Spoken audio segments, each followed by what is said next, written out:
अब अपन ने periodic table का बेसिक क्लियर कर लिया, अब हम इसकी प्रॉपर्टीज पर चलते हैं। और एग्जाम में प्रॉपर्टी से क्वेश्चन आने के चांसेस सबसे ज्यादा, मैक्सिमम क्वेश्चन 99% क्वेश्चन इसी से आए प्रॉपर्टीज से। तो एक एक प्रॉपर्टी हम डिस्कस करेंगे, आराम आराम से समझना, बहुत इंपॉर्टेंट प्रॉपर्टीज हैं। पहली प्रॉपर्टी है अपनी इफेक्टिव न्यूक्लियर चार्ज, जिसको हम जेड इफेक्टिव या जेड स्टार के नाम से भी जानते हैं। ये इफेक्टिव न्यूक्लियर चार्ज क्या होता है, जैसे कोई पॉली इलेक्ट्रॉनिक सिस्टम है, तो उसमें जो आउटर वाला इलेक्ट्रॉन है, आउटर मोस्ट ऑर्बिट वाला इलेक्ट्रॉन है, वो क्या करता है, न्यूक्लियस के साथ अट्रैक्शन दिखाएगा। लेकिन कुछ अंदर वाले इलेक्ट्रॉन क्या करते हैं, उस आउटर वाले इलेक्ट्रॉन को रिपेल करते हैं, जिस वजह से वो जो इलेक्ट्रॉन है, जितना पॉजिटिव चार्ज एक्सपीरियंस उसको होना चाहिए था, उसको फील होना चाहिए था, उतना उसको नहीं होता है। तो इसी से अपन रिलेट कर रहे हैं इफेक्टिव न्यूक्लियर चार्ज को। तो पहले डेफिनेशन लिखेंगे और फिर डिटेल में स्क्रीनिंग इफेक्ट के थ्रू इसको समझेंगे। तो इफेक्टिव न्यूक्लियर चार्ज क्या होता है, the net positive charge, the net positive charge experienced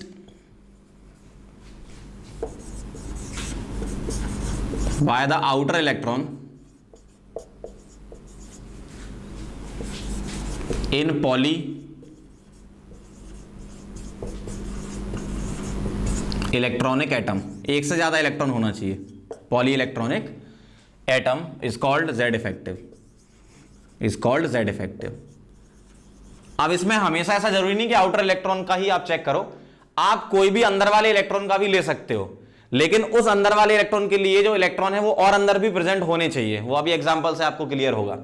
ठीक है, तो डेफिनेशन क्या है कि जो पॉजिटिव चार्ज एक्सपीरियंस होता है उसी को अपन जेड इफेक्टिव बोलते हैं, किसी भी इलेक्ट्रॉन के द्वारा जिसका हमें निकालना होता है जेड इफेक्टिव। ध्यान से देखना है ना। अब ये जो जेड इफेक्टिव है, इसकी कहानी क्या है, एक्चुअल में होता क्या है, एक इफेक्ट होता है जिसको बोलते हैं अपन स्क्रीनिंग इफेक्ट, स्क्रीनिंग इफेक्ट और शील्डिंग इफेक्ट।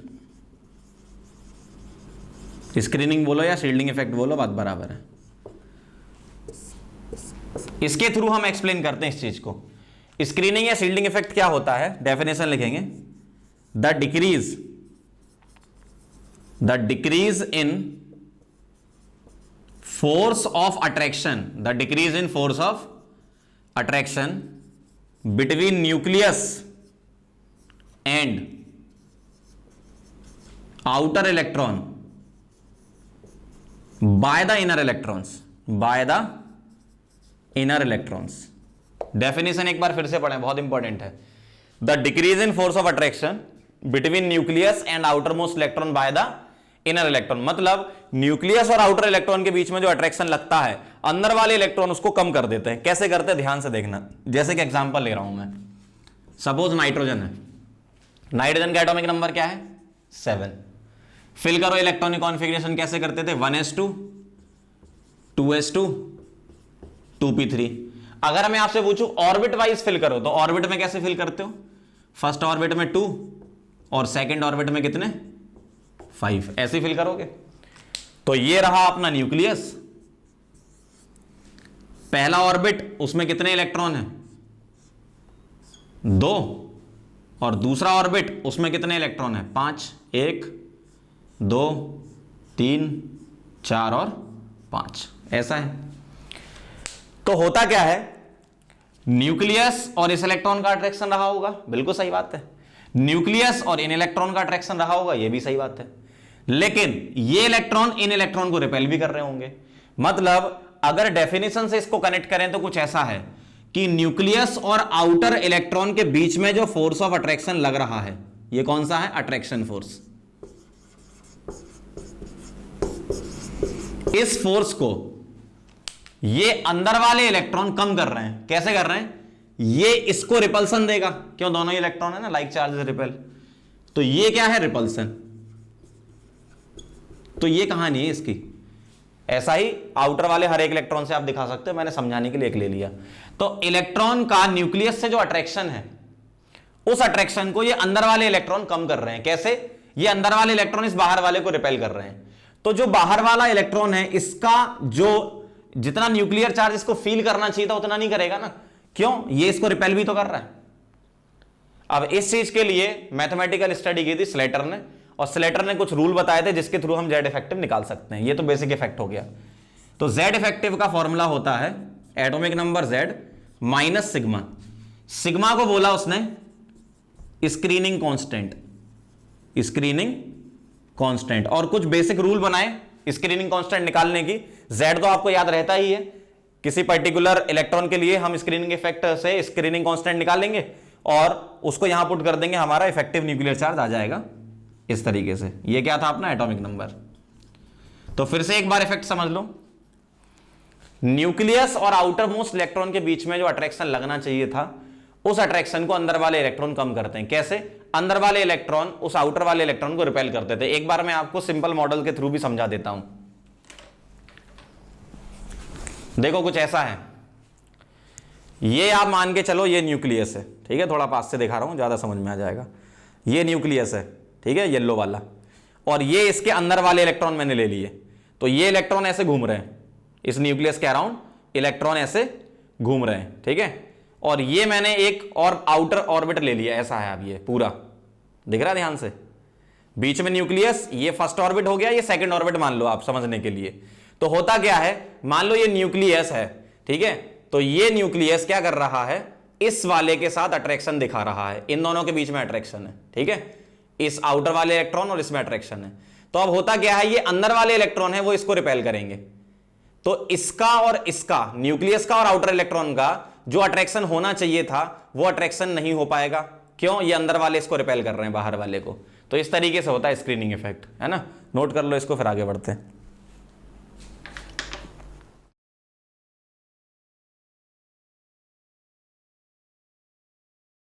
अब हम Z इफेक्टिव की कैलकुलेशन कर रहे हैं, तो बहुत ध्यान से देखना, स्लेटर्स रूल के थ्रू करते हैं।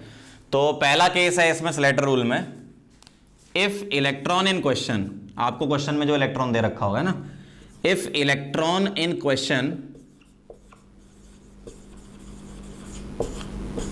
resides in S और P सबशेल, S और P सबशेल। तो इलेक्ट्रॉन जो आपको क्वेश्चन में दिया है वो S या P में है, तो रूल का सेट अलग है और D और F का सेट अलग है। तो इसका बता रहा हूं। पहला रूल ये है कि all electrons present in shells higher than electron in question contribute 0 to sigma। मतलब सिग्मा में उसका कंट्रीब्यूशन 0 है, क्योंकि जिस भी इलेक्ट्रॉन का आपको इफेक्टिव न्यूक्लियर चार्ज निकालना है, उसके बाहर ऑर्बिट में अगर इलेक्ट्रॉन हुआ, उसके बाहर वालों में, तो उसका कोई मतलब थोड़ी है। रिपल्सन तो अंदर से बाहर वाले पे लगता है। अगर किसी पर्टिकुलर क्वेश्चन का ही निकालना है, उसके बाहर कोई ऑर्बिट है, तो उसका कोई कंट्रीब्यूशन नहीं मानते अपन, है ना, ध्यान रखना। Second, all electrons present in same shell, मतलब जो भी आपसे क्वेश्चन दिया हुआ है किसी पर्टिकुलर इलेक्ट्रॉन का निकालो, तो उसी ऑर्बिट में उस इलेक्ट्रॉन के अलावा जो और इलेक्ट्रॉन होंगे उनका कंट्रीब्यूशन लिख रहा हूं मैं, है ना। All electron present in same shell contribute 0.35 to sigma. उसी शेल में उस इलेक्ट्रॉन के अलावा जितने भी इलेक्ट्रॉन हैं उसका 0.35 कंट्रीब्यूशन होता है। C, all electrons present in n-1 shell, मतलब इलेक्ट्रॉन जिस ऑर्बिट में था उसका एक नीचे वाला ऑर्बिट, उसको n-1 बोल रहे हैं ना, n-1 shell contribute 0.85 to sigma, मतलब इसका कंट्रीब्यूशन 0.85 है। ये रूल आपको याद ही रखने पड़ेंगे। D, all electrons present in deeper cells contribute 1 to sigma। n-1 के अलावा जितने हैं उन सबका कंट्रीब्यूशन क्या होगा? 1 होगा, ठीक है। अब एक क्वेश्चन से मैं आपको समझाता हूं कैसे करोगे। जैसे मान लो आपसे बोला गया है, क्वेश्चन ये है कि find Z effective of last electron of chlorine. Chlorine के लास्ट इलेक्ट्रॉन का Z इफेक्टिव निकालो। तो कैसे निकालोगे, ध्यान से देखना। क्लोरीन का एटॉमिक नंबर क्या है, 17। फिल करो इसको, कैसे फिल करोगे, 1s2 2s2 2p6 3s2 3p5 हो गया 17। अब इसको ऑर्बिट के अकॉर्डिंग लिख लो। कैसे, ये फर्स्ट ऑर्बिट, ये सेकंड ऑर्बिट, ठीक। फर्स्ट ऑर्बिट में कितने इलेक्ट्रॉन, 2, सेकंड ऑर्बिट में कितने, 8, और थर्ड ऑर्बिट में कितने, 5 और 2 7। मतलब ऑर्बिट वाला इलेक्ट्रॉनिक कॉन्फ़िगरेशन यहां पर लिखना है आपको इस वाले टॉपिक में, Z इफेक्टिव वाले में। तो 287 मैंने लिख लिया, आप डायरेक्ट भी लिख सकते हो 287, है ना। तो 287 मैंने लिख लिया। अब क्या निकालना है आपको, लास्ट इलेक्ट्रॉन के लिए। तो एक बार बताओ, लास्ट इलेक्ट्रॉन आपको कहां मिलेगा, इधर मिलेगा। अगर मैं आपसे बोलूं ये फर्स्ट ऑर्बिट है, ये सेकंड ऑर्बिट है, और ये कौन सा है, थर्ड ऑर्बिट है, तो थर्ड ऑर्बिट में ही मिलेगा आपको लास्ट इलेक्ट्रॉन। अब एक बार बताओ, मुझे थर्ड ऑर्बिट में एक पर्टिकुलर इलेक्ट्रॉन के लिए निकालना है, तो लास्ट इलेक्ट्रॉन कोई सा भी ले लो 7 में से, क्योंकि वो तो थर्ड ऑर्बिट के ही है ना। लेकिन जब 7 में से आप एक सिलेक्ट करोगे तो बाकी कितने बचेंगे जो उसको रिपल्सन दे रहे होंगे, 6 बचेंगे ना।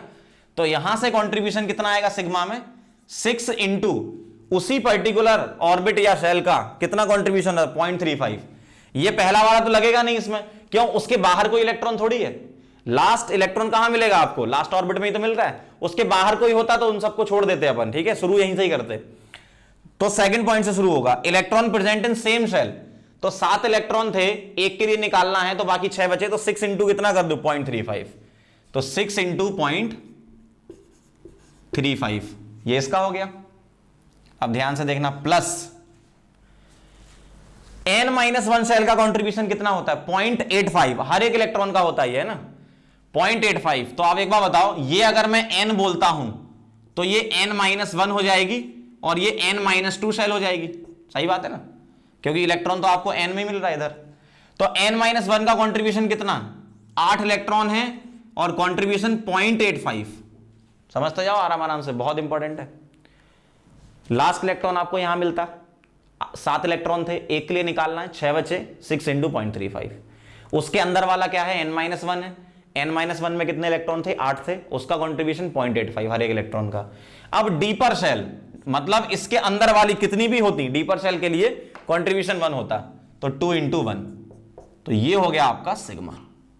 ठीक है, ये न्यूमेरिकल तो आप सॉल्व कर ही लोगे, बस तरीका समझ लो क्या करना है। यहां से सिग्मा निकालो, Z इफेक्टिव कैसे लिखोगे आप, Z माइनस सिग्मा। ठीक है, यहां से सिग्मा कैलकुलेट करके Z इसका 17 माइनस सिग्मा, आपका ये आंसर आ जाएगा इधर। तो तरीका समझ लो क्या है, रूल कैसे लगाने हैं, नोट करो, फिर मैं इसका एक और क्वेश्चन करवाता हूं आपको। चलो आगे बढ़ते हैं, एक क्वेश्चन और लेते हैं। मैंने रूल वही पहले के लिखे रहने दिए, क्वेश्चन यहां चेंज कर दिया। देखो, Z इफेक्टिव बताना 9th इलेक्ट्रॉन ऑफ कैल्शियम। तो पहली बात, कैल्शियम का इलेक्ट्रॉनिक कॉन्फ़िगरेशन फिल करें। 20 होता है atomic number, 1s2 2s2 2p6 3s2 3p6 और 4s2। सही है, हो गया 20। अब आप देखो 9th इलेक्ट्रॉन के लिए निकालना है, तो पहले इसको ऑर्बिट के अकॉर्डिंग लिख लूं मैं। तो फर्स्ट ऑर्बिट में कितने इलेक्ट्रॉन, 2। सेकंड ऑर्बिट में कितने इलेक्ट्रॉन, 8। थर्ड ऑर्बिट में कितने इलेक्ट्रॉन, 8। फोर्थ ऑर्बिट में कितने इलेक्ट्रॉन, 2। सही है। अब बताओ मुझे 9th इलेक्ट्रॉन कहां पर है, 9th इलेक्ट्रॉन, 2 ये हो गए, और 8 10, इसका मतलब 9th इलेक्ट्रॉन आपको यहां मिलेगा। तो ये हो गया आपका n, ये हो गया आपका n-1। तो 9th इलेक्ट्रॉन आपको कहां मिलेगा, इधर मिलेगा, कहां पे, सेकंड ऑर्बिट में। तो ये मैं बोल रहा हूं फर्स्ट ऑर्बिट, ये सेकंड, ये थर्ड, और ये फोर्थ, ये 4 ऑर्बिट है इसमें। सेकंड ऑर्बिट में 9th इलेक्ट्रॉन था। ठीक है, अब आप बताओ मुझे किस किस का कितना कितना कंट्रीब्यूशन। इधर इस जगह इलेक्ट्रॉन प्रेजेंट है हमारा क्वेश्चन में, ठीक है, तो ऑब्वियसली रूल तो यही लगेंगे, एस और पी में प्रेजेंट है। इसके आउटर ऑर्बिट के इलेक्ट्रॉन का कोई भी कंट्रीब्यूशन नहीं, मतलब इधर लिखोगे आप 2 इंटू 0, कोई कंट्रीब्यूशन नहीं, 2 इलेक्ट्रॉन थे, कोई कंट्रीब्यूशन नहीं। यहां 8 इलेक्ट्रॉन थे, 8 इंटू 0, इसका भी कोई कंट्रीब्यूशन नहीं। इसका कितना कंट्रीब्यूशन, 8 इलेक्ट्रॉन है, एक के लिए निकालना है तो बचे कितने, 7। 7 इंटू उसी पर्टिकुलर ऑर्बिट में क्या लगता है, 0.35, तो 7 इंटू 0.35 प्लस n-1 में कितना लगता है, 0.85, ये वाला 0.85, तो 2 इंटू 0.85, ये आ गया आपका क्या, सिग्मा। मल्टीप्लाई वगैरह करके सिग्मा निकालो और z इफेक्टिव जो आएगा वो आएगा z मतलब 20 माइनस सिग्मा, यहां पुट कर देना, आपका आंसर आ जाएगा। तरीका समझ लो क्या है। अब मैंने क्या लिया था, 9th इलेक्ट्रॉन, तो 9th इलेक्ट्रॉन यहां प्रेजेंट था, तो ये अपना n बोल दिया हमने। जो भी इलेक्ट्रॉन जिस ऑर्बिट में, उसको n बोल दो, उसके अंदर वाले n-1 n-2 ऐसे, उसके बाहर वाले से इनसे कोई मतलब नहीं है। इसको आप ना भी लिखो तो भी कोई दिक्कत नहीं, क्योंकि पहला क्वेश्चन ऐसा था तो मैंने 0 से मल्टीप्लाई करके समझा दिया कि इसका 0 कंट्रीब्यूशन होता है। उसी पर्टिकुलर ऑर्बिट का या शेल के इलेक्ट्रॉन्स का 0.35 और उसके अंदर वाले का 0.85। अगर और अंदर होते तो 1 हो जाता उसका कंट्रीब्यूशन, लेकिन इसमें n-1 के बियॉन्ड नहीं था, तो इसलिए वहां पर कंट्रीब्यूशन 1 नहीं लिया। तो इस तरीके से हम सिग्मा निकालते हैं। सिग्मा निकालने के बाद आप z इफेक्टिव निकाल लेना, नोट कर लो इसको।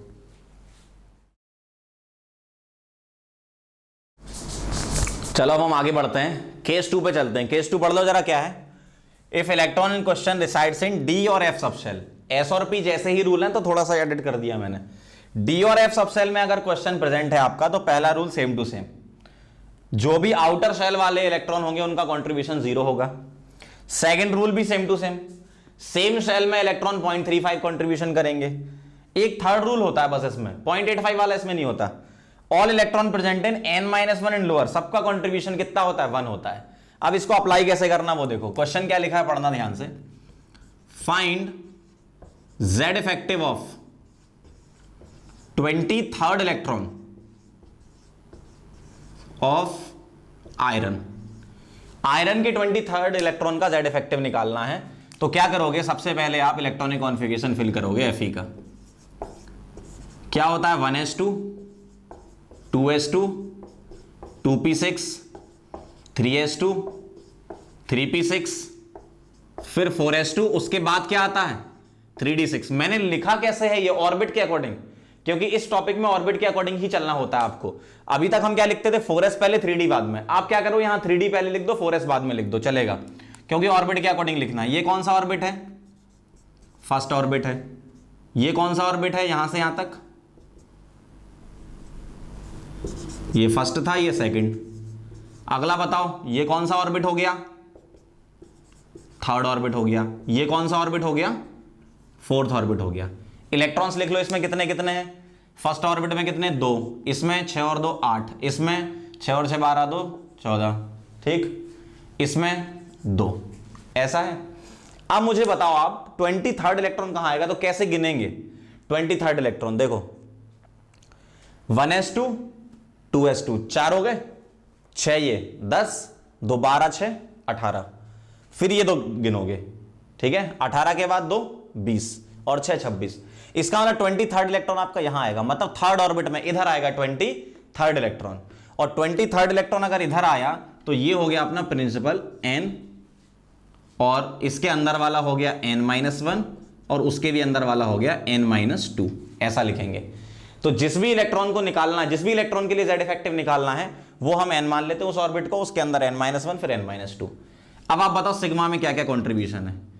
आउटर वाले का तो कोई भी कंट्रीब्यूशन नहीं होता, तो 2 इंटू 0 हमें यहां से शुरू करना है। टोटल इलेक्ट्रॉन 14 है, तो 13 इंटू उसी ऑर्बिट का कितना होता है 0.35, सही है। और अंदर वाले कौन कौन से, n-1 एंड डी पर n-2 n-3, सबका कंट्रीब्यूशन कितना होता है 1, तो 8 और 2 10 इंटू 1, तो ये आ गया आपका सिग्मा यहां से, ठीक है। इसको आप सॉल्व कर लेना। z इफेक्टिव क्या निकालोगे आप, z कितना है इसका 26 और माइनस सिग्मा आपने यहां से निकाल ही लिया, पुट कर दो, आपका आंसर आ जाएगा। तो इस तरीके से हम अप्लाई करते हैं। तो पहली प्रॉपर्टी बहुत ही इंपॉर्टेंट प्रॉपर्टी थी, और बहुत अच्छे से इसको फिर से एक और बार आप पीछे वीडियो को रिवर्स करके देख सकते हो। तो z इफेक्टिव हमने किस किस के लिए निकाल लिया, sp वाले इलेक्ट्रॉन के लिए और df वाले के लिए, लेकिन f का हम निकालते नहीं है, सिर्फ d का ही आपको सीखना है। तो मैंने आपको सिखा दिया इस तरीके से निकालना है। नोट करेंगे, फिर अपन सेकंड प्रॉपर्टी पे चलेंगे। अब हमने पहली प्रॉपर्टी पढ़ ली, जेड इफेक्टिव कैसे कैलकुलेट करना वो भी मैंने सिखा दिया। अब चलते हैं सेकंड प्रॉपर्टी तक, एटॉमिक रेडियस पे चलते हैं, ठीक है। तो सेकंड प्रॉपर्टी है अपनी एटॉमिक रेडियस। एटॉमिक रेडियस में भी अलग अलग टाइप की रेडियस हम पढ़ते हैं। कोवेलेंट रेडियस पढ़ेंगे अपन इसमें, मेटालिक रेडियस पढ़ेंगे और वंडरवॉल रेडियस पढ़ेंगे, 3 टाइप की। तो पहली स्टार्ट करने जा रहा हूं मैं, लिखते जाओ मेरे साथ, कोवेलेंट रेडियस। Covalent radius. अब ये कोवेलेंट रेडियस क्या होती है, इसकी डेफिनेशन लिखो। It is 1/2, it is 1/2 of the distance between two nuclei of like atoms. ठीक, कभी कभी अनलाइक एटम भी ले सकते हो, मैं लाइक एटम से आपको समझा रहा हूं। Two nuclei of like atoms bonded by single covalent bond. क्या मतलब है इस चीज का, देखो जैसे एक एटम ये है, ठीक, दूसरा एटम ये है, ये भी एटम एक्स ले लिया और ये भी एटम एक्स ले लिया, तो दोनों लाइक एटम हो गए, ठीक। तो इसका न्यूक्लियस मान लो ये है और इसका न्यूक्लियस ये है, तो इसके न्यूक्लियस के बीच की डिस्टेंस, इसके न्यूक्लियस को ए और इसको बी बोल रहा हूं, तो इनके बीच की डिस्टेंस को बोल रहा हूं डिस्टेंस ए बी। तो डेफिनेशन में क्या लिखा, 1/2, मतलब इसका हाफ कर दो, तो ये हो जाएगा रेडियस ऑफ एटम एक्स। तो distance between nuclei of two like atom का हाफ करना है ये। और ये किसके लिए वैलिड होती है, पहला पॉइंट तो अपना डेफिनेशन हो गया, दूसरा ये use for non metals, non metal के लिए जनरली यूज करते हैं। अब कभी कभी ऐसा होता है कि यहां पर अनलाइक एटम भी आ सकते हैं, जैसे यहां एक्स एक्स है, मैं दोनों एटम को अलग अलग ले लूं, तो उसमें 2 डिफरेंट केस होते हैं। मैंने 2 एटम अलग लिए हैं, उनकी इलेक्ट्रोनेगेटिविटी का डिफरेंस अगर नियरली 0 है, मतलब इलेक्ट्रॉनिक डिफरेंस नियरली सेम है, तो एक केस होता है, और अगर डिफरेंस लार्ज है तो एक दूसरा केस होता है। तो इसका मैं दूसरा वाला पार्ट बता रहा हूं कि जब अनलाइक एटम आपके पास आएंगे, ठीक। तो मैं एक काम करता हूं, केसेस बना के लिख देता हूं, जैसे case 1 for homo atomic molecule, homo atomic molecule, homo atomic मतलब एक ही टाइप का मॉलिक्यूल है अपने पास। तो जैसे ये जो लिखा अपन ने डेफिनेशन में, वही दोबारा से बना लो यहां पे, एक्स एक्स, ये सेंटर ये सेंटर, यहां से यहां तक की डिस्टेंस ए बी, तो रेडियस ऑफ एक्स क्या हो जाएगा, distance between A B divided by 2। ये तो पहला केस हो गया जो मैंने यहां भी समझाया है। सेकंड केस क्या बनेगा, केस 2, केस 2 का first part for hetero atomic molecule, hetero atomic molecule, और इलेक्ट्रोनेगेटिविटी का डिफरेंस डेल्टा एक्स क्या हो, नियरली 0, डेल्टा एक्स क्या हो, नियरली 0। एक्स को हम इलेक्ट्रोनेगेटिविटी बोलते हैं, जिसको अपन काई से भी बोल सकते हैं ना। अगर इलेक्ट्रॉनिक डिफरेंस क्या हुआ, 0, तो कैसे लिखना है आपको, ध्यान से देखो। जैसे एक एटम ये है x और ये सिंगल बॉन्डेड जुड़ा है दूसरा एटम y से, अब ये दोनों अलग अलग एटम हो गए, इसका सेंटर a, इसका सेंटर क्या है b, तो यहां से यहां तक की डिस्टेंस को अगर मैं बोलूंगा तो क्या बोलूंगा, d ए बी। अगर इनकी इलेक्ट्रोनेगेटिविटी का डिफरेंस नियरली 0 है तो मैं डी ए बी बोलूंगा, radius of A plus radius of X plus radius of Y atom. तो मैंने जो एटम लिए वो कौन कौन से लिए, एक्स और वाई, तो radius of X plus radius of Y atom, ठीक है। अगर इलेक्ट्रोनेगेटिव डिफरेंस क्या है, 0। इसका second part for heteroatomic molecule, for हेटेरोएटॉमिक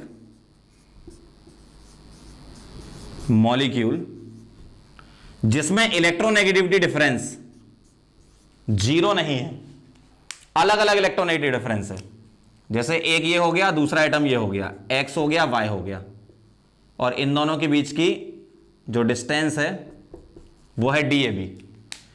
तो अब हेटेरोएटॉमिक मॉलिक्यूल जिसमें इलेक्ट्रॉन डिफरेंस जीरो नहीं होता, उसके लिए दो डिफरेंट फॉर्मूले होते हैं। एक फॉर्मूला होता है स्टीवेंसन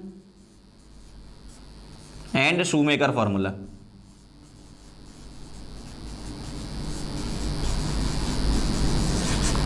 ये फॉर्मूला क्या है?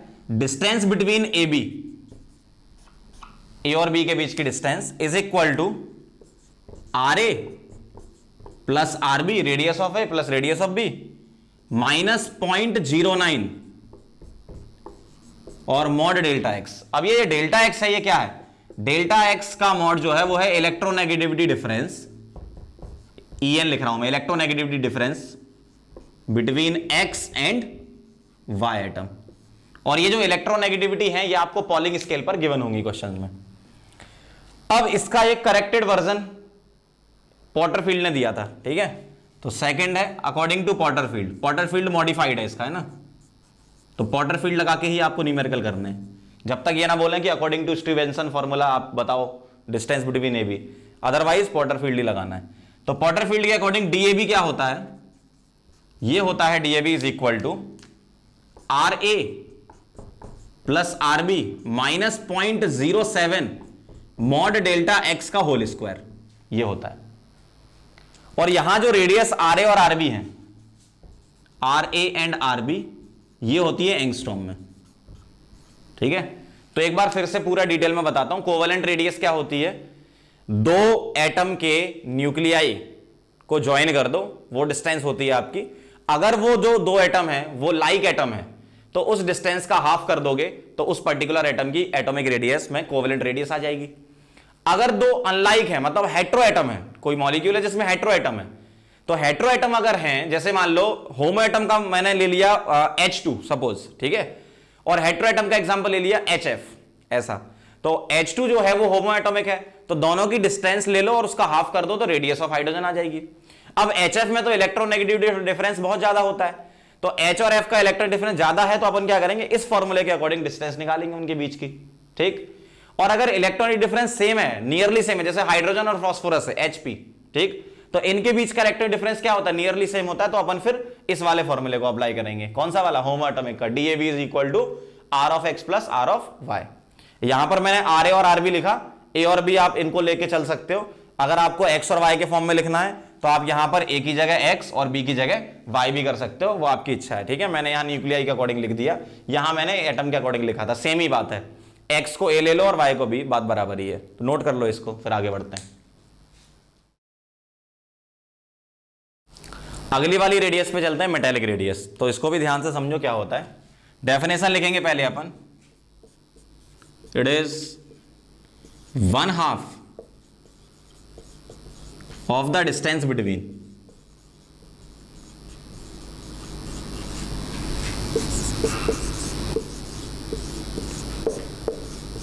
two nearest neighboring atoms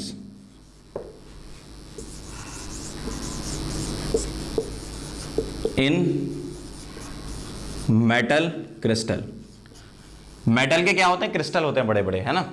तो उस क्रिस्टल में से दो एटम के बीच की जो डिस्टेंस होगी उसका हाफ कर दो तो क्या हो जाएगी? Metallic radius. मतलब एटम क्या करते हैं? एक दूसरे को टच करते हैं। पीछे वाले केस में क्या करते थे अपन? उसको क्या करते थे? इस तरीके से एक डायग्राम बनाया करते थे, याद करो, ऐसे कट करके। तो उसमें क्या होता था, हम ये मानते थे कि दोनों एटम कोवेलेंट बॉन्ड से जुड़े हुए हैं, सिंगल कोवेलेंट बॉन्ड से, तो ऐसा बनाते हैं। अगर दो एटम टच कर रहे हैं तो उसको ऐसा बनाएंगे। तो इन दोनों के बीच, जैसे मान लो ये X है और ये दूसरा एटम X है, तो इन दोनों के बीच की डिस्टेंस, ये A ले रहा हूं, ये B ले रहा हूं, तो radius of X is equal to क्या आ जाएगी? Distance between AB upon 2। तो इन दोनों के बीच की डिस्टेंस का हाफ कर दो। ये तो पहला पॉइंट डेफिनेशन। सेकंड किस लिए यूज करें? Generally use for metallic crystal या मेटल्स, ठीक है, मेटल्स के लिए यूज करते हैं। एक थर्ड और लास्ट टाइप की रेडियस और कंसीडर करते हैं अपन इनर्ट गैसेस के लिए। थर्ड वाली जो होती है वो होती है van der Waal radius. Van der Waals radius, van der Waal radius क्या होती है इसके बारे में लिखेंगे। It is 1/2 of the distance between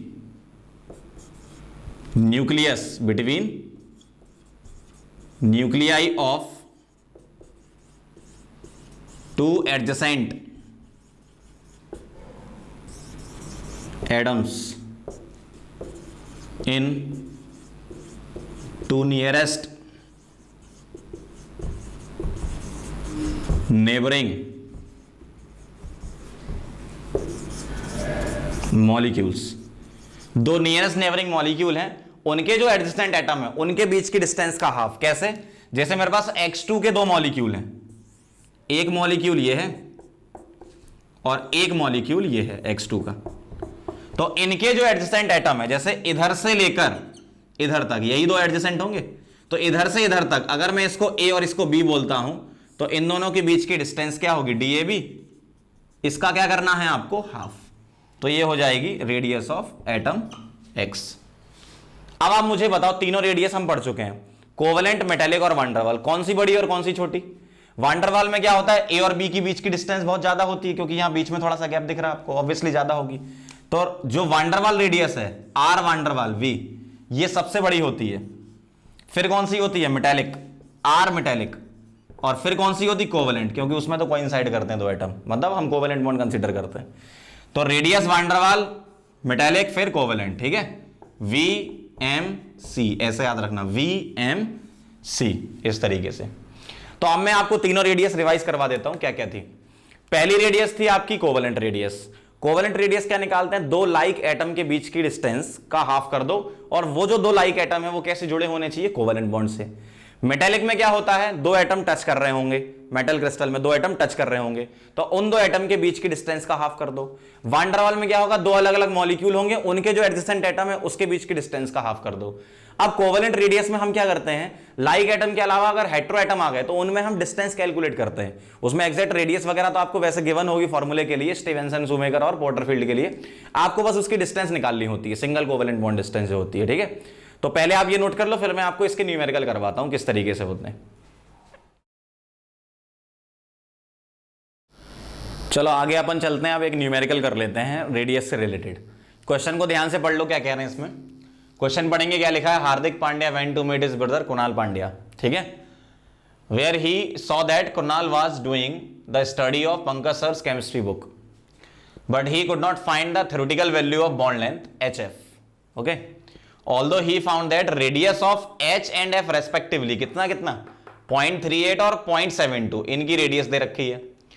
electronegativity of fluorine और हाइड्रोजन दे रखा है 4 and 2.1। आपको क्या निकालना है? HF बॉन्ड लेंथ निकालना according to Stevenson and Shoemaker formula. तो ध्यान से देखना फॉर्मूला क्या होता है। Distance between AB is equal to RA plus RB minus 0.09 mod of delta X, यही होता था। हाइड्रोजन एटम ये है और फ्लोरीन एटम मान लो ये है, ठीक है। तो अगर ये हाइड्रोजन है, ये फ्लोरीन है, तो मुझे कहां से कहां तक डिस्टेंस निकालनी है? दोनों के न्यूक्लियस के बीच की डिस्टेंस, जिसको बोलते हैं सिंगल कोवेलेंट बॉन्ड डिस्टेंस, ठीक है। तो HF बॉन्ड डिस्टेंस मुझे निकालनी है, फॉर्मूला ये है। RA क्या दिया है आप पुट करो। RA आपको दिया है 0.38 और RB दिया है 0.72, ठीक है। तो ये रख रहा हूं 0.38 प्लस 0.72, ठीक है, और माइनस करना है इसमें से कितना? 0.09 और इंटू डेल्टा X कितना हो जाएगा बताओ? 4 माइनस 2.1, 4 माइनस 2.1 कितना लिख दूं? 1.9 लिख दूं। तो RA plus RB minus 0.09 into 1.9, 0.09 और इंटू 1.9 कितना हो गया? 19 इंटू 9 हो गया आपका 171 और 3 0 पीछे, तो 0.17 लिख सकता हूं मैं। और ये हो जाएगा आपका 0.72 और 0.32, 8 2 0 7 3 11 10 1.1, ठीक है। और यहां आ गया माइनस पॉइंट, ये कितना हो गया आपका? 17। तो इसको माइनस कर दो, कितना आ जाएगा? 0.1739 पॉइंट ये। तो distance between A and B कितनी आ गई? 0.93 एंगस्ट्रॉम, क्योंकि आपका RA RB एंगस्ट्रॉम में था। अगर आपको यहीं लिखा होता पॉटर फील्ड के अकॉर्डिंग निकालो, तो मैं लिख के बता देता हूं, सॉल्व आप कर लेना। डीएबी इज इक्वल टू क्या लिखते हैं फिर according to Potter field, R A plus R B minus 0.07 और मॉड डेल्टा एक्स का होल स्क्वायर। ठीक है, ये क्या है अकॉर्डिंग टू पॉटर फील्ड। तो आर ए कितना है 0.38, आर बी कितना है 0.72 माइनस 0.07 और मॉड डेल्टा एक्स मतलब 1.9 का होल स्क्वायर। इसको सॉल्व कर लेते तो एंगस्ट्रॉम में आंसर आ जाता। अभी क्या पूछा था अकॉर्डिंग टू स्टीवेंसन शूमेकर, आपका फाइनल आंसर 0.93 है। नोट कर लो, फिर एक और क्वेश्चन करते हैं। चलो आगे बढ़ते हैं, कुछ और न्यूमेरिकल करते हैं। देखो आगे अगला, the CC single bond length दे रखा है 1.54 and that of ClCl is 1.98। आपको इलेक्ट्रोनेगेटिविटी Cl की 3 और कार्बन की 2.5 दे रखी है और आपको बताना है स्टीवेंसन शूमेकर के अकॉर्डिंग CCl बॉन्ड डिस्टेंस क्या होगी। तो अगर मैं आपसे बोलूं distance between A and B, तो ये क्या लिखते हो आप, RA प्लस RB, अब तो फॉर्मूला याद हो गया, माइनस 0.09 और मॉड डेल्टा एक्स यही लगाओगे आप। तो RA कैसे निकालोगे आप एक बार बताओ। अगर मैं इसको A मान लेता हूं, कार्बन कार्बन वाले को, तो कार्बन कार्बन के बीच की डिस्टेंस का हाफ कर दोगे तो वही RA हो जाएगा। तो distance between AA by 2 is equal to क्या हो जाएगा, RA। तो 1.54 बाई 2, 1.54 बाई 2 कितना हो जाएगा 0.77। तो RA आ गया आपका 0.77। इसी तरीके से आप RB निकालोगे, क्लोरीन क्लोरीन एटम के बीच की डिस्टेंस का। ठीक है, तो DBB बाई 2 ये क्या हो जाएगा RB। ये मैंने दोनों सेम ले लिए, ये दोनों सेम ले लिए थे इधर, है ना। तो ये हो गया आपका 1.98 बाई 2, तो 0.99 minus 0.09 into mod delta x 3 minus 2.45 कितना हो गया 0.5।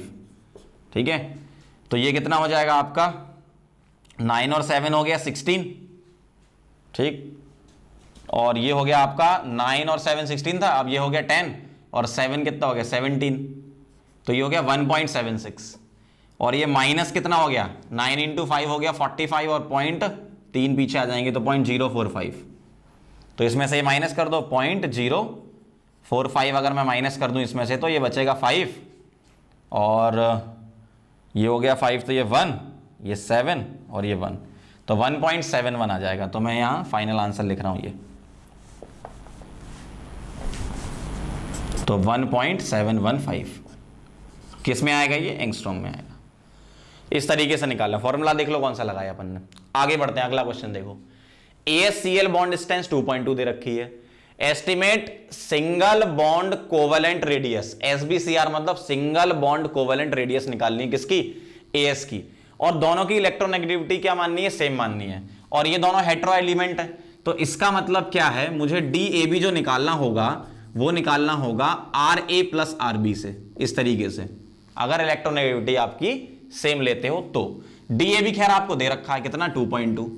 आपको A मान लेता हूं मैं AS को और B मान लेता हूं क्लोरीन को। क्लोरीन की रेडियस दे रखी 1, तो यहां 1 पुट कर दो, इसको इधर ले आओ, तो R ऑफ AS आ जाएगा 2.2। इधर मैंने 1 रखा, इधर ले आया तो -1, तो ये 1.2 आ गया एंगस्ट्रॉम में। ठीक है, इस तरीके से लगाना है। नोट कर लो, फिर एक अपन फाइनल क्वेश्चन और करते हैं, फिर अगले टॉपिक पे चलेंगे। चलो आगे एक और न्यूमेरिकल लेते हैं, फिर अपन ट्रेंड पे चलेंगे। न्यूमेरिकल ऐसा है कि आपको सीसी की बॉन्ड डिस्टेंस दे रखी है, इंटर एटॉमिक डिस्टेंस 154 और SiC की दे रखी 188 और आपको निकालना क्या है, एटॉमिक रेडियस ऑफ Si निकालनी है।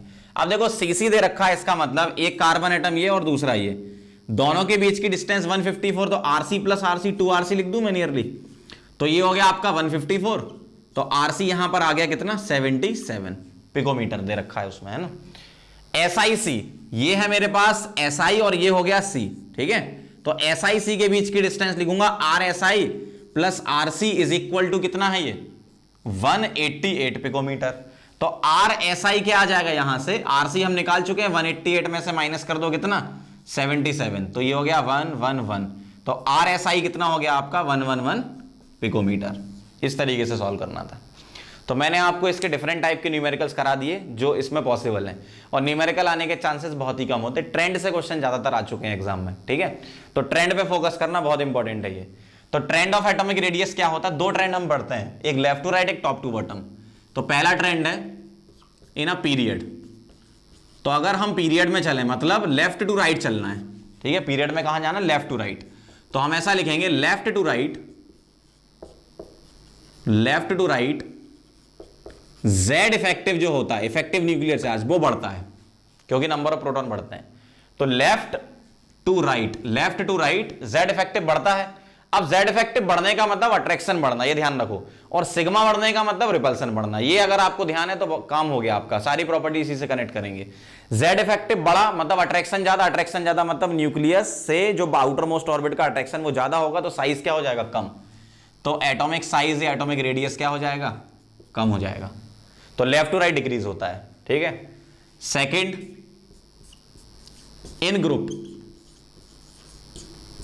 का मतलब हो गया आपका टॉप टू बॉटम। तो हम टॉप टू बॉटम क्या लिखते हैं, top to bottom orbit number increases. Orbit number का मतलब शेल बढ़ती है। तो जैसे न्यूक्लियस था, उसके बाद पहला ऑर्बिट, फिर नीचे आओगे second orbit, third orbit, fourth orbit, तो ऐसा बढ़ता जाएगा। तो न्यूक्लियस से डिस्टेंस बढ़ती जाएगी, मींस साइज क्या होता जाएगा, एटॉमिक रेडियस क्या होगी, बढ़ेगी। तो दो ट्रेंड है, लेफ्ट टू राइट क्या होती है, डिक्रीज होती है, और टॉप टू बॉटम बढ़ती है। अब इसमें कुछ एक्सेप्शंस भी होते हैं, वो भी ध्यान रखना है। तो मेन क्या है इसके एक्सेप्शन, देखो जहां भी ट्रेंड ब्रेक होता है ना, वहीं से क्वेश्चन पूछे जाने के चांसेस होते हैं। नॉर्मल ट्रेंड में क्वेश्चन बहुत ही कम आ चुके हैं, लेकिन जो पुराने जैसे एक्सेप्शन वाले क्वेश्चन या पुराने क्वेश्चन देखोगे ना, तो उसमें मैक्सिमम एक्सेप्शन वाले क्वेश्चन ही आए हैं। तो ये एक्सेप्शन हम अलग अलग करके ध्यान से लिखते जाएंगे और उसको आप याद करते जाओगे। मैं उसको तरीका भी बताता जाऊंगा याद करने का। तो पहले ये नॉर्मल ट्रेंड याद रखो, फिर मैं आपको एक्सेप्शन बताता हूं, नोट कर लो इसको। अब एटॉमिक रेडियस के एक्सेप्शन पे ध्यान देना। पहला वाला एक्सेप्शन क्या है, नंबर 1 है for inert gases. Inert gases के लिए है ये एक्सेप्शन, है ना।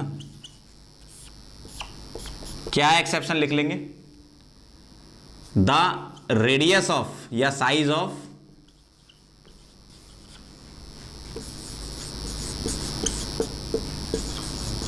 inert gas is given largest in the period। इसका मतलब क्या है, इसमें जो हम रेडियस कंसीडर करते हैं वो वॉन डेर वाल लेते हैं, और वॉन डेर वाल कोवेलेंट से बड़ी होती है। तो जो पूरा ऑर्डर होगा सेकंड पीरियड और थर्ड पीरियड का, वो मैं लिख रहा हूं। देखो फर्स्ट पीरियड में तो दो ही एलिमेंट है, एक हाइड्रोजन एक हीलियम। तो हाइड्रोजन का कम होगा, हीलियम का ज्यादा होगा ऑब्वियसली। सेकंड में लिख रहा हूं लिथियम से लेकर फ्लोरीन तक साइज डिक्रीज होगा, लेकिन नियोन का सबसे ज्यादा हो जाएगा। जैसे मैं लिखूंगा तो ऐसे लिखूंगा, नियोन सबसे ज्यादा, फिर लिथियम से lithium, beryllium, boron, carbon, nitrogen, oxygen, फिर फ्लोरीन, ऐसा आएगा। इसी तरीके से अगले वाले पीरियड में क्या आएगा, आर्गन का सबसे ज्यादा, फिर सोडियम, मैग्नीशियम, एल्यूमिनियम, ठीक है, सिलिकॉन, फास्फोरस, सल्फर और क्लोरीन, ऐसा आएगा। तो इनर्ट गैसेस का ज्यादा होता है उसके रेस्पेक्टिव पीरियड में। ये पहला एक्सेप्शन था, क्योंकि हम वॉन डेर वाल रेडियस लेते हैं। दूसरा एक्सेप्शन है इसमें सेकंड नंबर पे, 3D सीरीज। 3D सीरीज में क्या एक्सेप्शन है, स्कैंडियम से titanium, vanadium, chromium, manganese, iron, यहां तक तो डिक्रीज होता है साइज, इसके बाद नियरली इक्वल होता है और उसके बाद बढ़ने लगता है, ऐसा होता है। यहां से यहां तक डिक्रीज, फिर नियरली इक्वल, फिर बढ़ने लगता है। इसका मोस्ट प्रोबेबल रीजन क्या हो सकता है, ये हो सकता है साइज किस वजह से डिक्रीज होता है। जहां तक डिक्रीज हो रहा है उसमें हम लगाएंगे जेड इफेक्टिव। क्यों, जेड इफेक्टिव बढ़ रहा होगा तभी अट्रैक्शन बढ़ रहा होगा, तो साइज कम हो रहा होगा। मतलब हम ऐसा बोलेंगे जेड इफेक्टिव या effective nuclear charge, ENC, short form में ऐसा लिखते हैं ईएनसी, डोमिनेट्स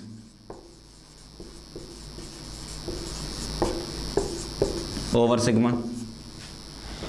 FeCO(ni) में हम ऐसा बोल सकते हैं effective nuclear charge overcomes sigma. और CuZn में ये बोल सकते हैं कि सिग्मा डोमिनेट्स ओवर ENC। मतलब यहां अट्रैक्शन बढ़ रहा होगा, यहां दोनों बराबर हो रहे होंगे, और यहां रिपल्सन बढ़ रहा होगा। इस तरीके से हम एक प्रोबेबल रीजन बोल सकते हैं। तीसरा एक्सेप्शन क्या है, थर्ड नंबर पे, radius of aluminium is nearly equal to radius of gallium. ये बहुत इंपॉर्टेंट है, ध्यान रखना। एल्यूमिनियम और गैलियम का रेडियस नियरली इक्वल होता है। ऐसा क्यों होता है? इसकी वजह होती है effective nuclear charge, Z effective. कैसे? एल्यूमिनियम का एटॉमिक नंबर क्या है? 13, गैलियम का क्या है? 31।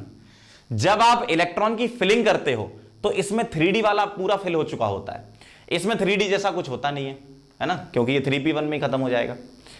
इधर 3D फिल हो चुका है। अब जो D सबशेल होते हैं उनकी स्क्रीनिंग होती है बहुत पुअर, मतलब वो रिपल्सन बहुत कम देते हैं, और रिपल्सन अगर कम देते हैं तो अट्रैक्शन बढ़ जाएगा। क्यों? प्रोटॉन बढ़ गए, यहां 13 थे यहां 31 हो गए, तो प्रोटॉन से अट्रैक्शन बढ़ गया और अट्रैक्शन से साइज कम हो गया, तो गैलियम का साइज छोटा होते होते होते होते एल्यूमिनियम के बराबर आ जाता है। ऐसे आप याद रख सकते हो। तो मैं ऐसा बोलूंगा, अगर आपको स्क्रीनिंग का ऑर्डर याद रखना है तो एस की स्क्रीनिंग सबसे ज्यादा, फिर पी, फिर डी और फिर एफ, जिसमें से इनकी बोलते हैं हम गुड स्क्रीनिंग और इसकी बोलते हैं पुअर स्क्रीनिंग। और इसमें रीजन क्या है? पुअर स्क्रीनिंग ऑफ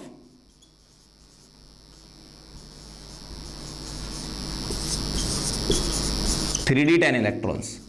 तो 3d10 इलेक्ट्रॉन उतना रिपल्सन नहीं दे पाते क्योंकि न्यूक्लियस से ये दूर होते हैं, तो इसकी पुअर स्क्रीनिंग होती है। तो उतना रिपल्सन नहीं दे पाएंगे तो अट्रैक्शन डोमिनेट हो जाएगा। तो जो गैलियम के 31 प्रोटॉन हैं वो अट्रैक्शन बढ़ाते बढ़ाते बढ़ाते बढ़ाते वहां तक पहुंच जाएंगे, एल्यूमिनियम के बराबर हो जाएगा। होना क्या चाहिए था साइज? एल्यूमिनियम छोटा, गैलियम बड़ा, क्योंकि ऑर्बिट बढ़ गया ना आपका एक। लेकिन होता क्या है? साइज नियरली इक्वल हो जाता है। किस वजह से? अट्रैक्शन से। अट्रैक्शन क्यों होता है? क्योंकि रिपल्सन नहीं हो पाता, क्योंकि 3D के जो 10 इलेक्ट्रॉन है वो पुअर स्क्रीनिंग देते हैं, मतलब उतना रिपल्सन लगा ही नहीं पाते आउटर मोस्ट ऑर्बिट पर, आउटर मोस्ट ऑर्बिट के इलेक्ट्रॉन्स पर, तो अट्रैक्शन डोमिनेट हो जाता है। ऐसा होता है इसमें, ठीक है, तो ये ध्यान रखना। इसी टाइप से एक और एक्सेप्शन है 4th नंबर पे, radius of 4D series nearly equal होता है रेडियस ऑफ 5D सीरीज का। 3D का कम, फिर 4D, और 4D 5D बराबर होते हैं। ऐसा क्यों होता है? जब हम 5D सीरीज को फिल कर रहे होते हैं तो 4F फुल हो चुका होता है। 5D सीरीज जब फिल होती है तो 4F फिल हो जाता है। अब 4F का भी वही कहानी है जो यहां पे 3D की थी। तो 4F के जो 14 इलेक्ट्रॉन हैं वो उतना रिपल्सन दे ही नहीं पाते, मतलब रिपल्सन नहीं होगा तो अट्रैक्शन होने लगेगा, अट्रैक्शन होने से साइज कम होता जाता है। तो 5D सीरीज में जो एलिमेंट है उसका साइज कम होते होते होते होते होते होते 4D के बराबर आ जाता है। तो यहां रीजन क्या है? यहां रीजन है पुअर शील्डिंग या poor screening, poor screening of 4F electrons, poor screening of 4F electrons. और 4F इलेक्ट्रॉन की स्क्रीनिंग का नाम होता है LC। LC मतलब लेंथेनाइड कॉन्ट्रैक्शन। 3D वालों का नाम नहीं होता कुछ, 3D10 मतलब 3D10 यही बोलते हैं बस, पुअर स्क्रीनिंग ऑफ 3D10 बस। यहां क्या बोलते हैं? पुअर स्क्रीनिंग ऑफ 4F का ही नाम है क्या? Lanthanide contraction. तो चारों एक्सेप्शन फिर से समझा रहा हूं। पहला है इनर्ट गैसेस की रेडियस उसके रेस्पेक्टिव पीरियड में सबसे ज्यादा। क्यों ज्यादा? क्योंकि वान डेर वाल रेडियस लेते हैं। वान डेर वाल रेडियस ज्यादा होती है किससे? कोवेलेंट रेडियस से। पहला एक्सेप्शन यहां लिखा है। दूसरा, 3D सीरीज में जब हम आयरन तक जाते हैं तो साइज डिक्रीज होता है, आयरन कोबाल्ट निकल का नियरली इक्वल होता है और कॉपर Zn का बढ़ जाता है।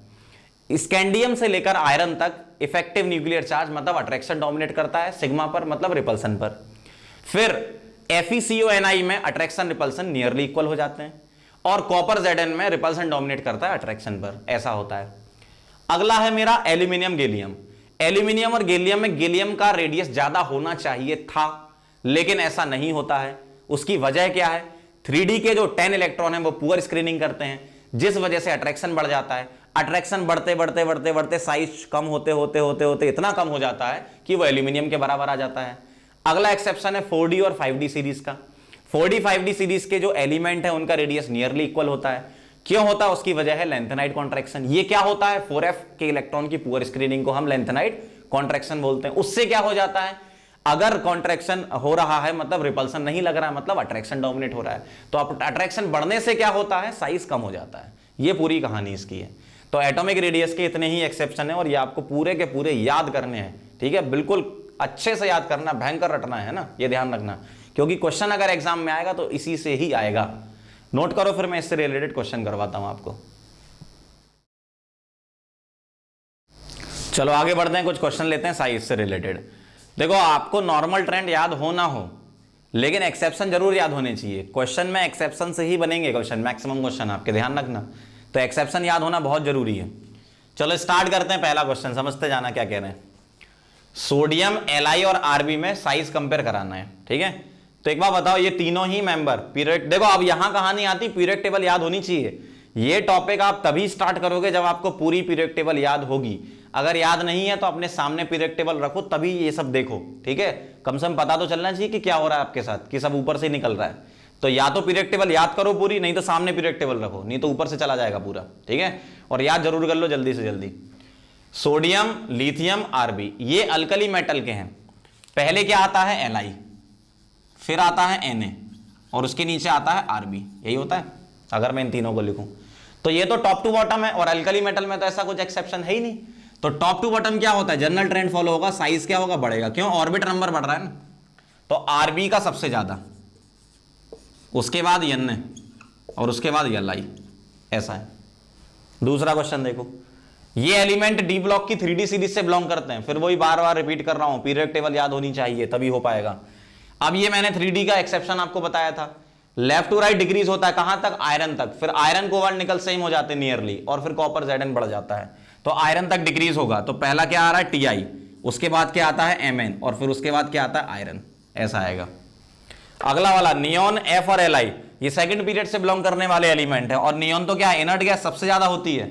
और फ्लोरीन और Li में देखो, Li पहले आता है, उसके बाद फ्लोरीन आता है, और साइज क्या होता है, लेफ्ट टू राइट डिक्रीज। तो नियोन के बाद Li आएगा, और Li के बाद क्या आएगा, F आएगा, इस तरीके से। फोर्थ वाला देखो, स्कैंडियम, इट्रियम और लेंथेनम। अब ध्यान देना जरा, स्कैंडियम 3D सीरीज, ये 4D सीरीज और ये 5D सीरीज। लेकिन अब थोड़ा सा ध्यान से सुनना कान खोल के, क्या स्कैंडियम आता है, ठीक, फिर उसके बाद Y आता है, फिर La आता है, सही है। स्कैंडियम के बाद क्या आता है, Ti आता है, Zr आता है, HF आता है। इसके बाद क्या आता है, वेनेडियम आता है, नायोबियम आता है और टेंटेलम आता है, ऐसा। और इस तरीके से ये सीरीज आगे बढ़ती है। तो जो 4D और 5D का एक्सेप्शन जो मैंने बताया था, साइज नियरली इक्वल होता है, वो कहानी यहां से शुरू होती है।